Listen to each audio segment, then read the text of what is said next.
Nothing basic about it, but we'll try to make it so. Common Rule ABCs with OHRP.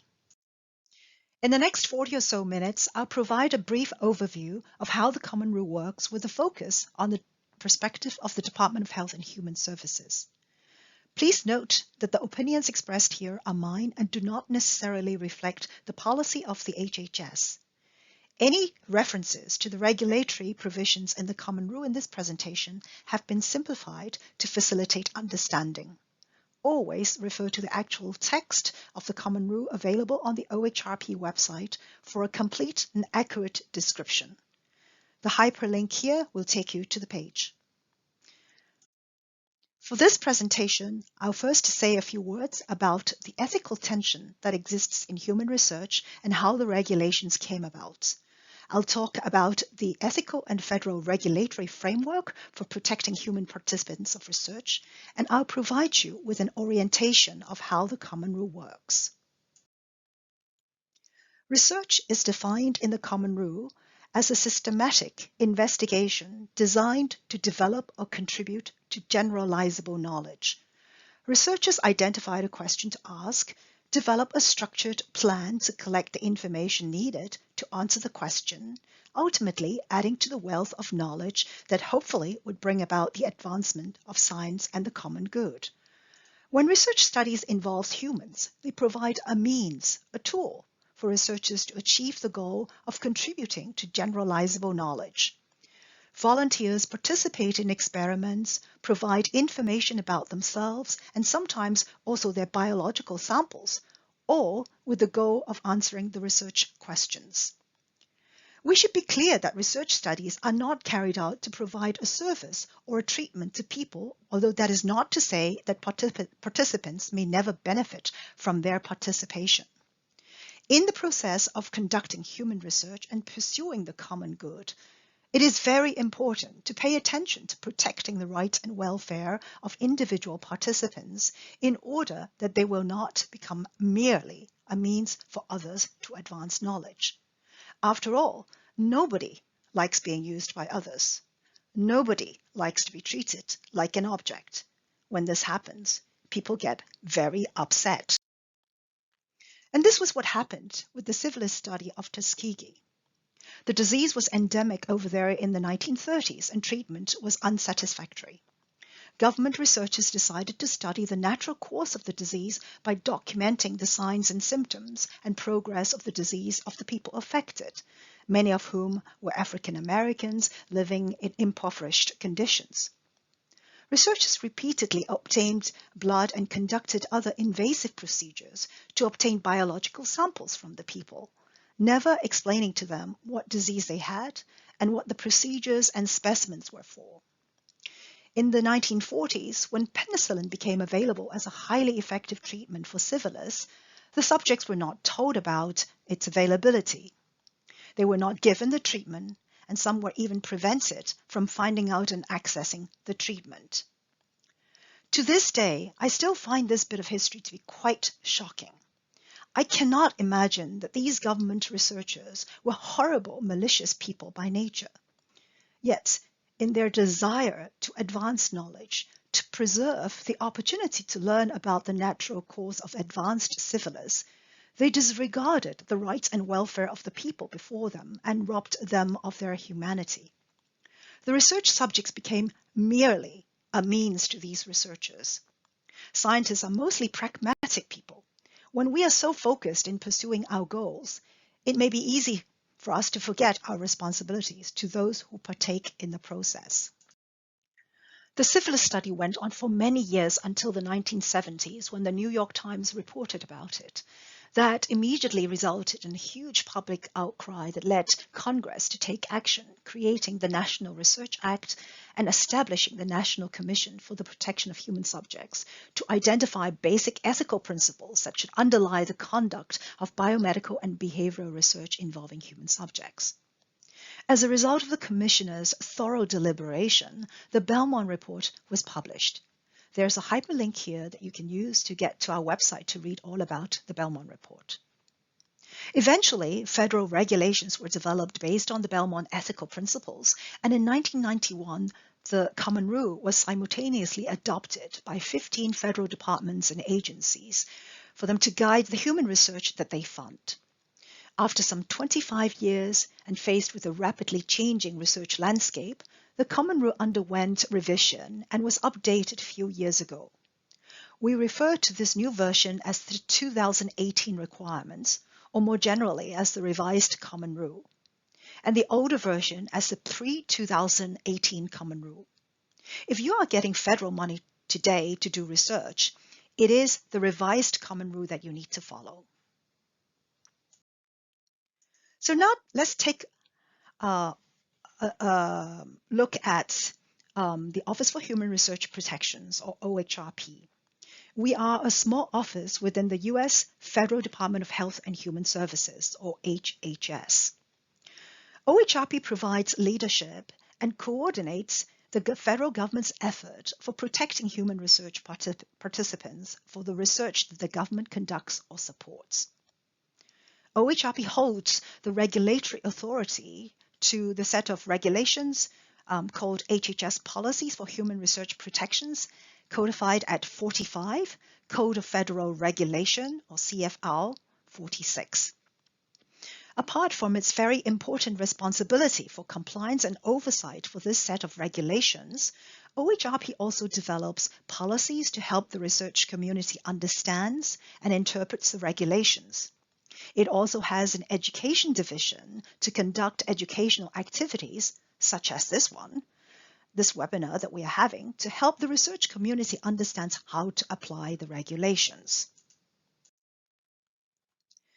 There are 5 subparts to the HHS regulations at 45 CFR 46.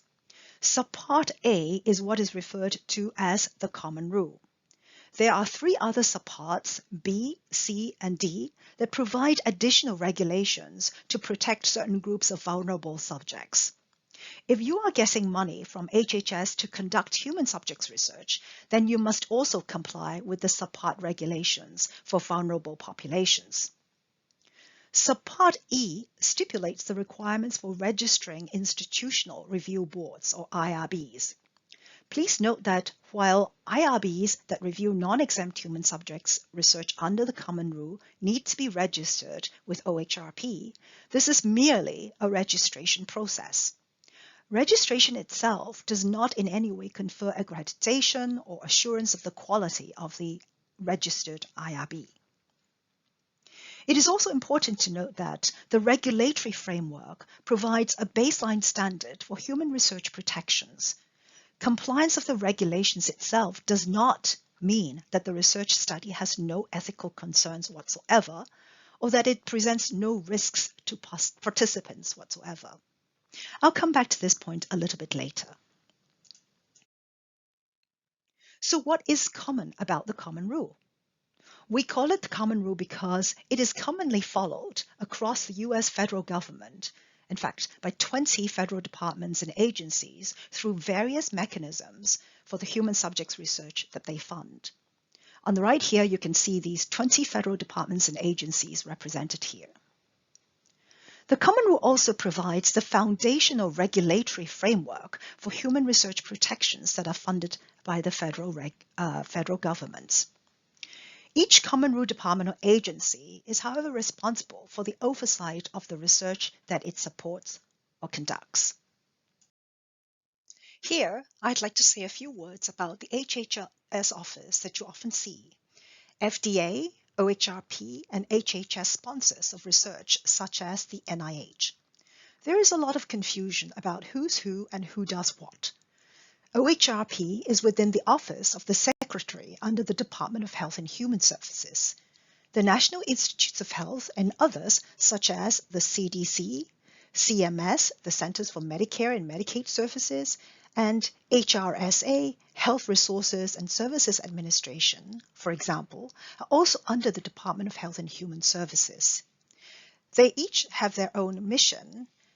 When they fund research, they will also develop related policies that dictate how they operate and administer the funding. FDA, the Food and Drug Administration, is also under the HHS. Their primary responsibility is to regulate clinical investigations involving drug, devices, and biologics, regardless of funding source, to make sure that they are safe for public use.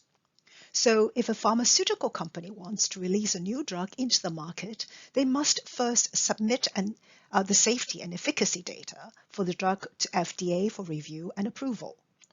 The FDA would want to make sure that any human research the company conducted was done in compliance with their requirements for human subjects research protections. These requirements are very similar to those under the Common Rule and shared similar origins, but there are some distinct differences too. Again, OHRP's role is to regulate human research funded by HHS. Any non-exempt human subjects research funded by an HHS sponsor like NIH would come under OHRP's oversight. When such research are also clinical investigations involving new drugs, devices, or biologics, they will simultaneously come under FDA oversight as well.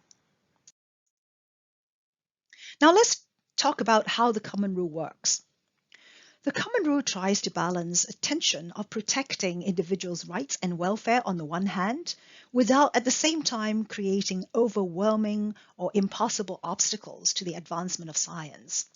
The ethical principle of beneficence includes furthering the common good after all. But regulations are a blunt instrument. Too prescriptive, it becomes impossible to apply across a wide variety of situations. As such, the Common Rule is written largely with the goal of setting some minimal acceptable standards for research to be protective and ethical. Hence, mere compliance does not mean that the research study presents no risk to participants or has no ethical concerns whatsoever. Compliance is great, but compliance alone may not be sufficient when it comes to the responsibilities that are owed to research participants. I have mentioned that the regulations were developed based on the ethical principles from the Belmont Report. So here are the three main principles of the Belmont Report. Respect for persons is about respecting an individual's right to make decisions for themselves. Beneficence is about maximizing the benefits that we could get out of doing research. And justice is about balancing burdens and benefits. So how do these principles translate into the regulations? For respect for persons, you find in the regulations that there's a lot of text covering how informed consent needs to be obtained and from whom, what information needs to be provided for the consent process, who the information is for, and for what purpose.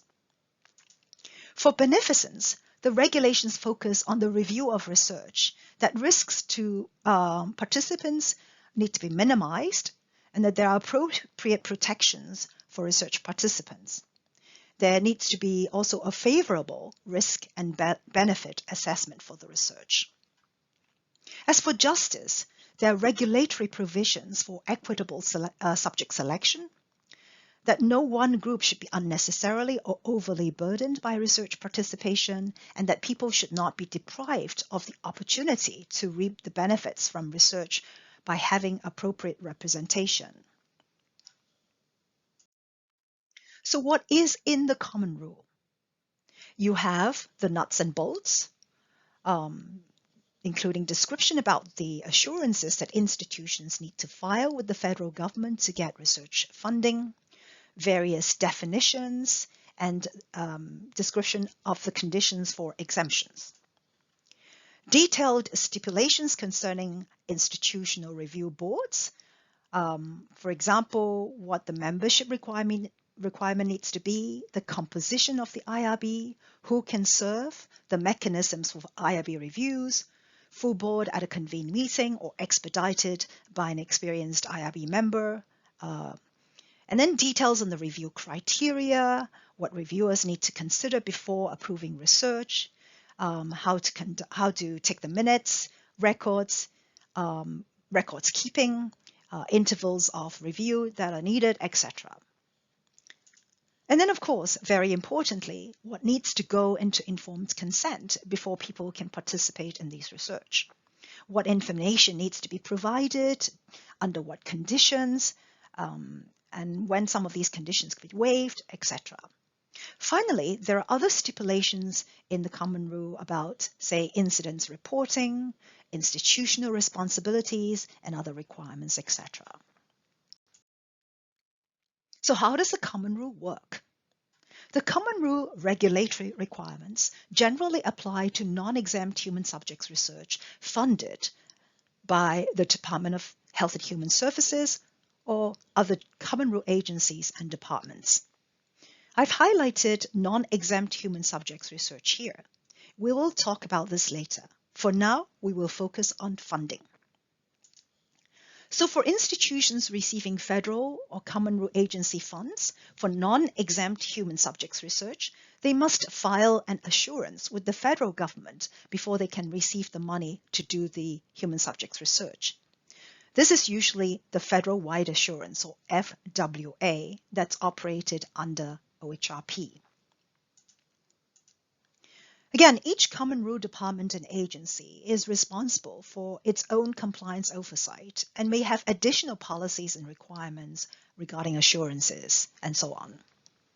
OHRP's responsibility for compliance oversight is for the HHS-funded human subjects research, including those sponsored under the NIH, CDC, HRSA, etc.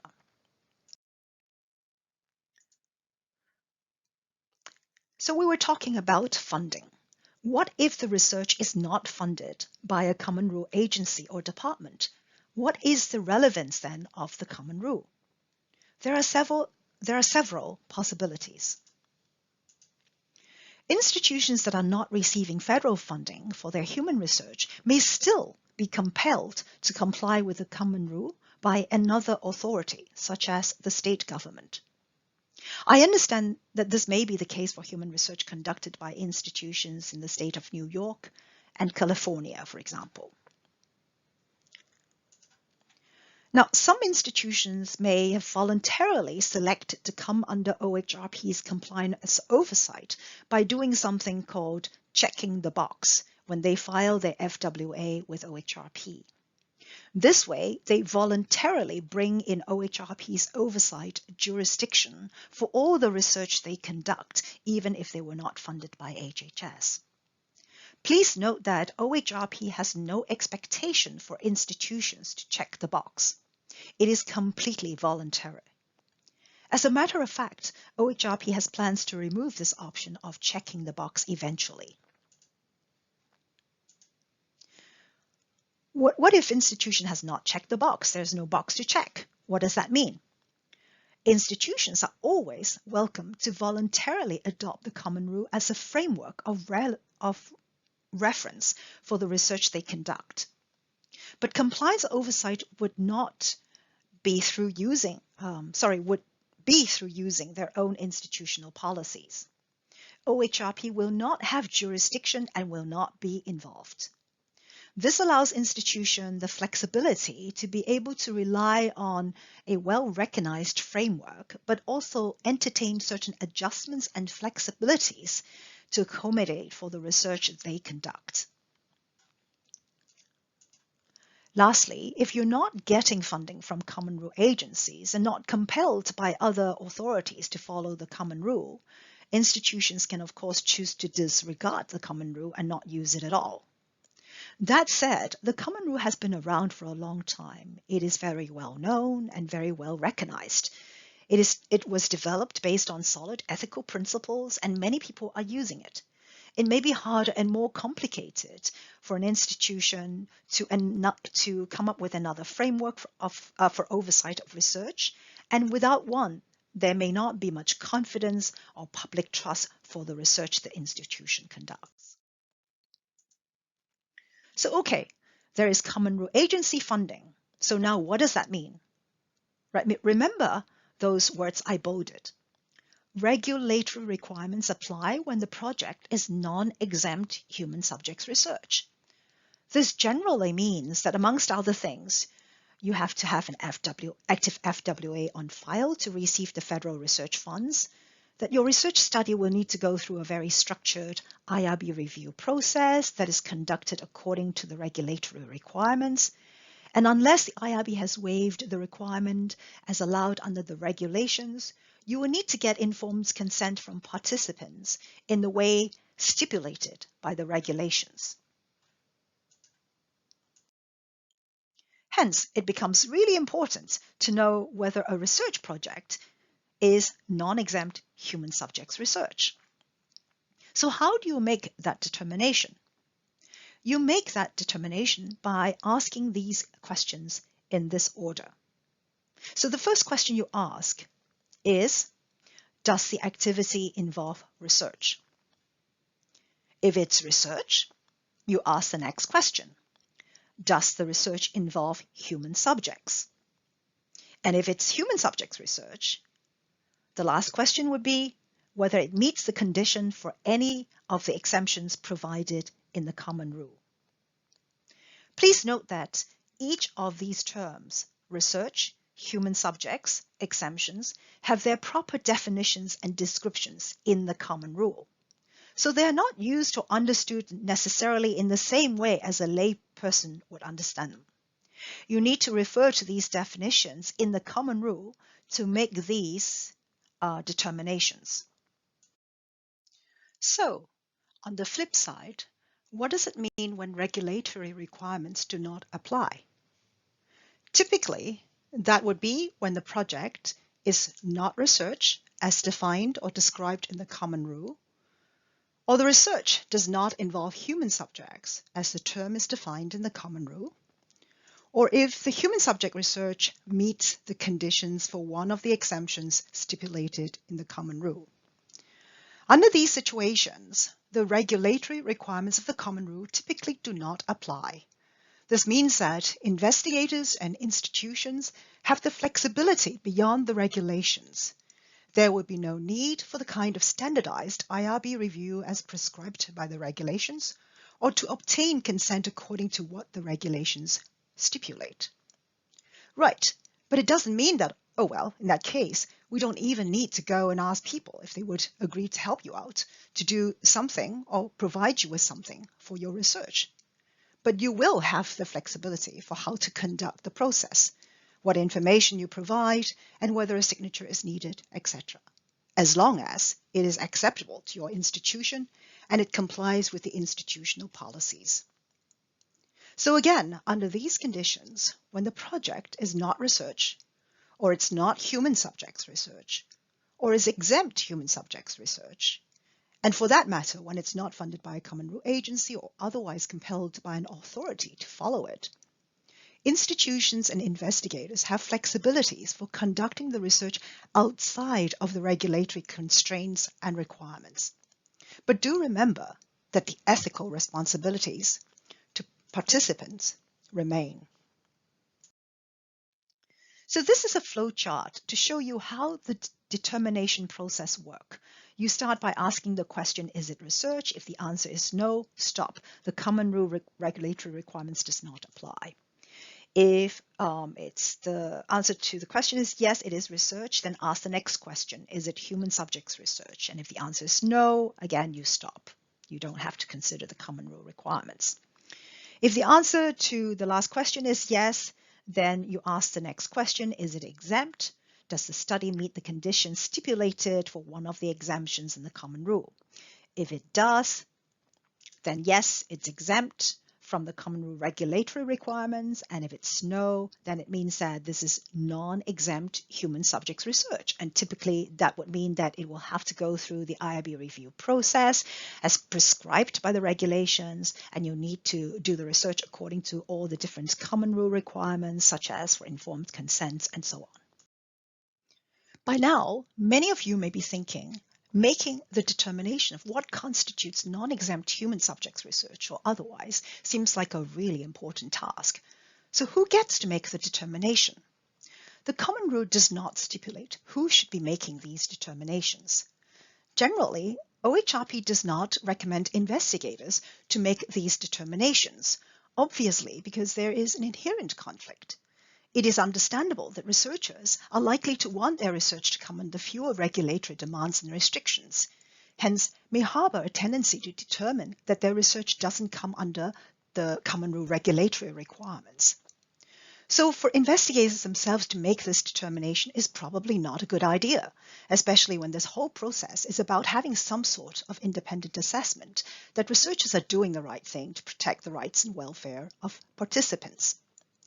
Generally, it is recommended that institutions designate someone with knowledge and experience about the regulations and the ethics for human research protections to make the determinations. Now, often in reality, this would be the responsibility of somebody like an IRB professional, an administrator working in the institution's IRB or Research Administration Research Oversight Office. And there's a good reason for this to be the situation. So when institutions have a designated person or even a group of people in their research oversight office to make the determination, it ensures consistency and fairness to the investigators when the determination is made. It ensures that the determinations are made correctly to protect the institution from having a compliance issue with the federal government. Because if you make a wrong determination and a study really would not have fitted into an exempt category, for example, then you'll be out of compliance with the federal government. Separately, for research projects that do not require formal IRB review under the common rule, an institutional determination could still be very helpful to meet the independent review for ethics and protections that reputable journals often require at the time of publication submissions. Over and over, we'll hear stories about researchers getting into trouble with journals when they submit their research findings for publication. And then investigators suddenly find out that their projects never went through any independent oversight process, and now they have to go back to their institution's IRB office to ask for a retrospective review. But retrospective review doesn't really make sense if the research genuinely could have the potential to impact participants' rights and welfare. And what if the study actually would have required formal IRB review and approval under the common rule? So I guess many of us would agree that IRB professionals, or IRB administrators as they are often called, do have a crucial role to play in processing human research projects. For many institutions where most of the research they conduct aren't going to be the so-called non-exempt human subjects research that requires a very structured IRB review and documentation process under the common rule, the IRB professionals may actually have a bigger role to play than IRB members. An experienced IRB professional or administrator can conduct day in and day out determinations and do the triage process and provide support to the IRB. It makes sense, therefore, for institutions to invest the resources to train them well, to provide them with the support they need to do their job properly.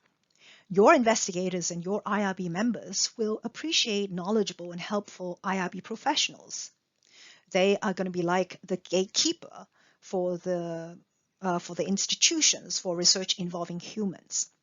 They make sure that the research will be done following institutional policies or relevant state, federal, and other requirements. And apart from the common rule, there are, of course, other regulations that govern different aspects of research involving humans, such as privacy protections. So IRB professionals can really help protect an institution's reputation and integrity in the human research that they conduct. So for those non-exempt human subjects research that needs to go through the structured IRB process, remember, this is a very formalized and structured process under the common rule. The regulations stipulate who can be on the IRB board, what the composition for the IRB should be, what functions it plays, what are the operational procedures that need to be in place, how the research project needs to be reviewed, what criteria the IRB board needs to go through, and what is a voting process, and so on and so forth. So for the non-exempt human subjects research that needs to go through a formal IRB review, what are the IRB options available to institutions?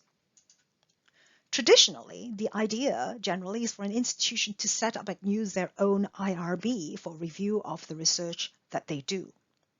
This makes sense if you have a large enough volume of such research to review. Institutions with a very big research portfolio conducting lots of clinical trials, for example, may even have more than one IRBs to serve the purpose. However, if you don't have a large enough research portfolio that requires the formal IRB review, then you may not want to invest the resources, be it money or staffing, to have your own IRB internally. Indeed, there is actually no requirement in the Common Rule for an institution conducting research to have their own IRB. The revised Common Rule actually have a new requirement for cooperative research to rely on the review of a single IRB. So some institutions will have to rely on an external, the single IRB. And the purpose for this is to reduce the duplicative process of having many different IRBs reviewing the same research. So if not your own, then what? Institutions can rely on an external IRB that it did not create, right? So this could be the IRB of a collaborating institution on the cooperative research, the IRB of another academic institution willing to provide the service for you, for your institution, or from a commercial IRB whose service you just purchased. As I have mentioned, the decision of whether to create and maintain your own or use an external IRB, an IRB external to your organization, that decision would likely depend on the volume of research requiring IRB reviews that your institution supports and the anticipated administrative burden and costs involved.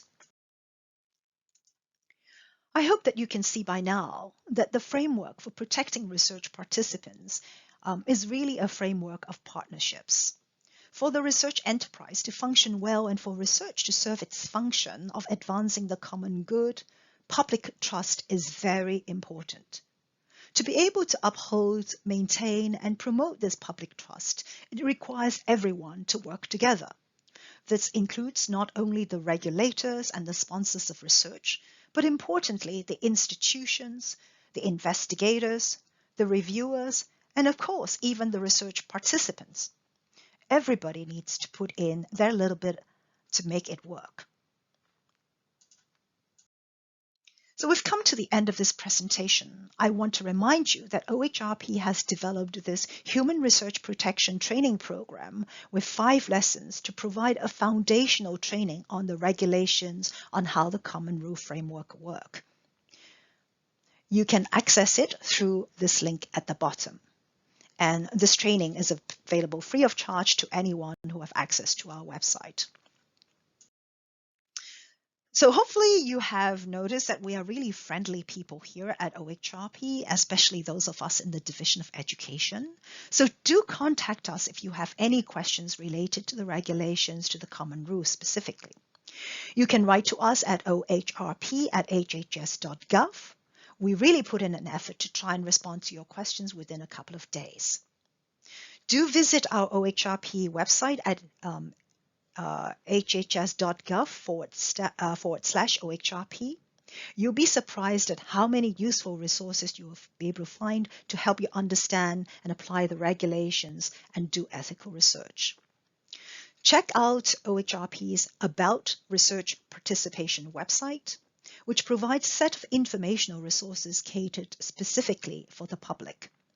These products are developed using plain language, and we put in a lot of effort to try and explain things, explain about research and about research participation to the general public.